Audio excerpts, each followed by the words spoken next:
Diana estaba comentando Y algo. Sí. sí, ya justamente lo tenemos conectado. Tenemos Sí. aquí a Alfredo Vargas Cava desde Houston, ¿verdad?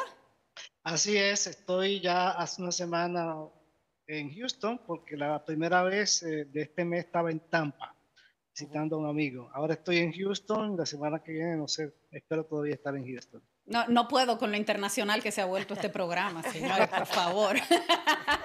Pero bueno, Alfredo, con el tema de Haití, por supuesto, alrededor de toda la crisis diplomática, de todo el tema económico, también hay una base histórica detrás de todo esto. Y tal vez sería bueno conocer un poco la historia del río Dajabón o el río Masacre. Bueno, lo primero es que la palabra masacre no fue por un hecho acaecido en el siglo XX, allá por los años 30, sino en el siglo XVIII, en 1728. Esa era la época todavía de los bucaneros, que eran los piratas franceses, que estaban en la isla Tortuga y tenían el bucán, que es el cerdo al, al estaca, que en taíno se decía bucán. Entonces, ahí en ese río hubo una pelea entre los españoles y los bucaneros franceses para defender el territorio. Y los franceses lo llamaron Río Masacre. Hay un historiador francés que se llama Louis Samery, Louis Moreau, que escribió con mucho detalle de la matanza del masacre, y así los franceses le llamaban masacre. Siglo XVIII.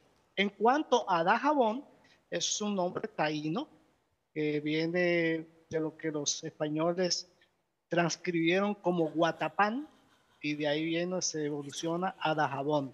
Hay otra versión que dice que era porque habían Dajaos y que el Dajaos estaba bueno, pero la verdad es que yo sepa, por Dajabón no hay Dajaos, pero lo de Guatapán sí era un nombre taíno. Estamos teniendo unas ligeras dificultades con el internet aquí en el estudio de Color Visión. Ya estamos viendo cómo te ves interrumpido. Pero sí sería bueno, Alfredo, que rápidamente nos dijeras, porque ustedes tienen, tú tienes elaborado toda una hipótesis o una teoría de qué podría hacerse o qué debería hacerse para que en este momento Haití empezara a tomar el camino hacia un futuro de un Estado real, no un Estado fallido. Aquí has hablado del origen de Haití y por qué desde el origen están viviendo una mentira y no tienen un Estado como deberían tener. Pero ya viendo la situación que tenemos ahora, que aparentemente no es el mismo gobierno, porque el gobierno no es un gobierno legítimo, el gobierno no tiene tampoco poder para detener a todas estas personas que se han aunado para apoyar la continuación de la construcción de este canal, que está siendo apoyado a la vez por la población de Juana Méndez, que es nuestro vecino, frente a Dajabón, que es con el que compartimos económicamente, además, muchos intercambios y negocios con los mercados bilaterales. ¿Qué es lo que tú piensas ahora que el presidente va a las Naciones Unidas? Debería ser lo que se trata en Naciones Unidas sobre este tema. Y creo que Diana tiene algo que decir sobre eso también. Adelante, Alfredo. Gracias.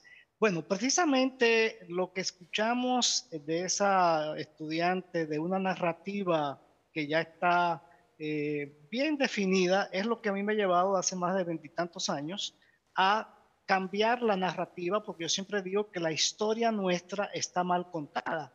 Y por eso sitúo el mal relato de 1804 hacia atrás. ¿Por qué? Porque es lo que define los pueblos. Poca gente conoce que en 1804 los esclavos negros africanos habían llegado de África, eran nacidos en África. Ellos ponen que porque tomaron el nombre de Haití, que era el nombre taíno, ellos eran indígenas. Sin embargo, el hecho de que, tal como dijo María Cela, vivían de la mentira de República de Negros y que ellos eran negros por ser esclavos, que es una mentira, ¿O como eran yo he dicho esclavos por ser anteriormente, negros? eran esclavos por ser negros. A partir de marzo de 1685, esa es la fecha, el rey Luis XIV editó el Código Negro. Y esa ha sido la base por la cual en 219 años que nuestros vecinos tienen un Estado, tienen el Estado equivocado. ¿Por qué? porque ellos eran gente de distintas etnias, distintas culturas, y un Estado se hace precisamente para que una nación pueda tenerlo como instrumento de desarrollo. Eso impidió, y lo impide hasta este momento, que todavía ese Estado llene la función para la cual se hizo: tener control del territorio, darle salud, darle techo, darle comida y sobre todo darle la soberanía a quien la tiene. La soberanía es del pueblo, no de los funcionarios que se hacen elegir y a nombre de un supuesto Estado dicen que ellos son los soberanos. Pero Alfredo, ahora mismo, y a perdón que ver, te interrumpa, perdón, porque ahora mismo las autoridades que están no han sido elegidas por el pueblo haitiano después de lo que sucedió con el expresidente, ¿no? Entonces ahora lo que uno se pregunta, ¿con quién se puede conversar? ¿Cuáles son los interlocutores que pueden ejercer algún tipo de autoridad para mantener algún control sobre ese territorio que en este momento está siendo dominado por distintas bandas que operan en contra incluso de los derechos de sus propios nacionales? Bueno, antes de yo hablar de con quién se deba hablar en Haití, hay algo que tiene que tener claro el mundo. Sí. La República Dominicana, como Estado de Derecho, en la persona del presidente constitucional, tenemos el jefe de Estado y el jefe de gobierno. El presidente actualmente tomó una medida que yo diría valiente, porque está defendiendo como jefe de Estado la soberanía nacional en el caso de un grupo de civiles que tomaron la iniciativa de hacer un río o un canal en un río, que para hacer algo hay que cumplir un tratado de 1929, pero no hay un Estado que sea funcional. O sea, nosotros no tenemos interlocutores en Haití. no hay quien lo haga cumplir en Haití, ¿no? Entonces es un círculo vicioso. Precisamente el hecho de que las Naciones Unidas esté en estos momentos viendo cómo se soluciona el problema de Haití, es el momento adecuado que la República Dominicana recuerde que lo que no ha funcionado en 219 años es por algo. Y ese algo es que los haitianos todavía no han tenido la oportunidad de cambiar de modelo de Estado. ¿Por qué? Pero vamos a ver una cosa, Alfredo, porque el presidente va a hablar este próximo miércoles, Sí, en el marco de la Asamblea General. Va a hablar él y van a hablar todos los presidentes del mundo, van a hablar 100 y pico de presidentes. Sí. Y viendo la agenda internacional, los temas que van a dominar durante esta Asamblea General, viendo las agencias internacionales de prensa, no se ve que en este momento, por lo menos yo que estoy aquí, tú que estás en Estados Unidos también, el tema de Haití sea un tema central para esta Asamblea General de las Naciones Unidas. El tema central va a ser Ucrania con Zelensky, que va a debutar en su primera Asamblea General y va a ser lo más esperado, digamos, de esta Asamblea, las intervenciones de Biden que habló hoy, y no está el tema del cambio climático, que es el que quiere posicionar Guterres, y no se ve que el tema de Haití vaya a ser un tema central para la comunidad internacional en medio de esta asamblea. Obviamente es el tema que va a llevar el presidente Abinader, es el tema que va a llevar Ariel Henry, pero de ahí a que eso vaya a caer en terreno fértil hay mucho trecho. correcto, pero yo creo que es tu perspectiva. La perspectiva, tal como yo la veo, es que Haití pretendió a finales del siglo XVIII, principios del siglo XIX, ser un país emblemático en la humanidad por ser la primera república de negros. Sin embargo, como eso está basado en una mentira, ahora hay una segunda oportunidad de que Haití se convierta en un país emblemático. ¿Para quién? Para África.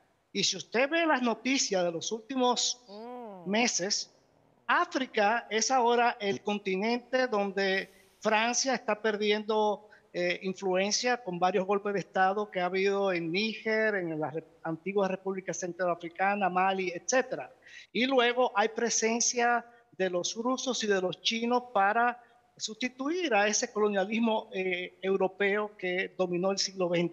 ¿Por qué yo digo que Haití puede ser un país emblemático para África? Porque los haitianos son africanos. Y entonces, si se cambia de modelo de Estado, ese que ellos escogieron con un emperador, con un rey, con un presidente vitalicio, el modelo francés, que ya lleva 5 repúblicas, y se escogen un modelo en donde distintas etnias, de distintas religiones, de distintos idiomas, que ya llevan 8 siglos gobernándose, pero que tienen una característica especial. La gente debe dialogar para ponerse de acuerdo, llegar a un consenso, y colectivamente el ejecutivo es el que toma la decisión. Ese país existe, tiene 8 siglos que funciona bien y son gente de varios idiomas. Entonces, si a Haití se le hace eso, entonces las Naciones Unidas, con una fuerza en la cual Kenia, país africano, se ha propuesto para pacificar, ¿qué cosa? Ese supuesto gobierno que es ilegítimo, de modo que tenga control del territorio, porque la alternativa sería que el control del territorio lo tengan pandillas. Entonces, a cambio de que la fuerza internacional con Jamaica, Bahamas, o sea, donde el tema racial no sea un problema, entonces ellos tienen que comprometerse a entablar un diálogo entre los distintos sectores de Haití, la sociedad civil, principalmente la diáspora. Son 4 millones de haitianos que viven en el extranjero y no tienen derechos políticos. Así es. Entonces, con ese diálogo se lleva a una comisión que haga la constitución de cambio de modelo de Estado. ¿Cuál sería ese cambio de modelo de Estado? Ese que va a permitir, uno, que los haitianos tengan una representatividad regional, porque las distintas etnias todavía siguen separadas en su territorio, porque así fue que los franceses los repartieron. El hecho de que Haití se unificara en una rebelión y tuviera inicialmente un presidente vitalicio con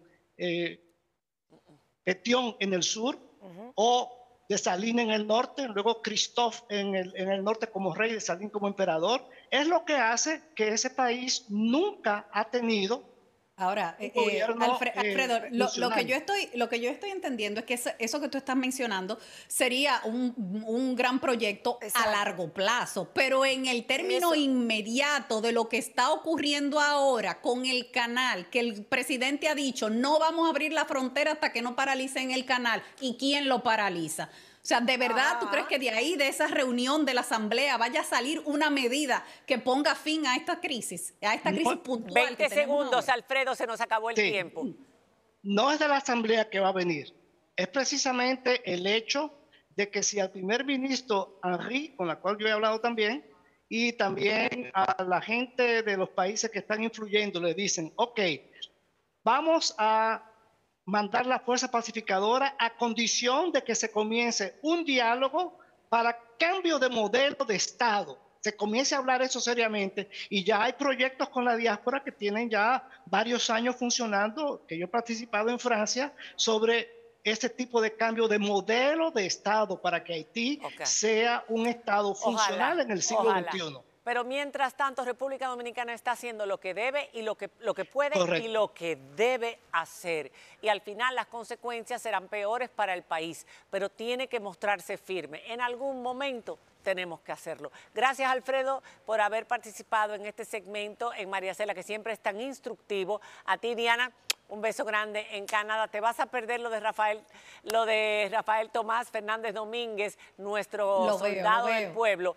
pero no te lo pierdas. Por favor, después que regresemos de esta pausa, ustedes van a conocer más sobre este hombre. Aquí tenemos 2 de sus hijos y el autor de un maravilloso merengue de la historia de él, de su esposa. Vamos a dar un poquito de cátedra aquí y todos vamos a aprender, incluyéndome, cuando regresemos de la pausa. Ya volvemos. Bienvenidos a nuestro reporte especial